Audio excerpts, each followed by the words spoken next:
அரசு மருத்துவராக பணியாற்றி கிராமப்புறத்தில் சேவை செய்வதே தனது லட்சியம் என்று நீட் தேர்வில் மாநில அளவில் முதலிடம் பிடித்த மாணவி பெருமிதம் தெரிவித்துள்ளார்.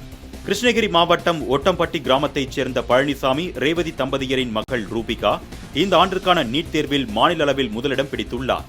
அருந்ததியர் சமூகத்தைச் சேர்ந்த மாணவி தமிழக அரசின் 7.5% இடஒதுக்கீட்டில் முதலிடம் பிடித்துள்ளார். இதனையடுத்து மாணவிக்கு குடும்பத்தினர் இனிப்புகள் வழங்கி மகிழ்ச்சியை பகிர்ந்து கொண்டனர். இதுகுறித்து மாலை முரசு தொலைக்காட்சிக்கு பேட்டியளித்த மாணவி, முதலிடம் பிடித்தது மகிழ்ச்சியாகவும் பெருமையாகவும் உள்ளது என்று கூறி ஊக்கமளித்த பெற்றோர்களுக்கும் ஆசிரியர்களுக்கும் நன்றி தெரிவித்தார்.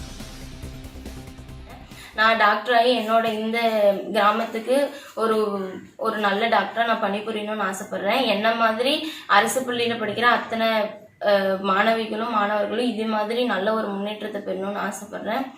தமிழ்நாடு அரசோட 7.5% இடஒதுக்கீட்டில் மாநில அளவில் முதல் மதிப்பெண் எடுத்திருக்கேன். அது எனக்கு ரொம்ப சந்தோஷமா இருக்கு. இப்போ இந்த மதிப்பெண் எடுக்க காரணமாக இருந்த என்னோட பெற்றோர்கள், என்னோட ஆசிரியர்கள் அனைவருக்குமே இந்த இடத்துல நன்றி கூற நான் ரொம்ப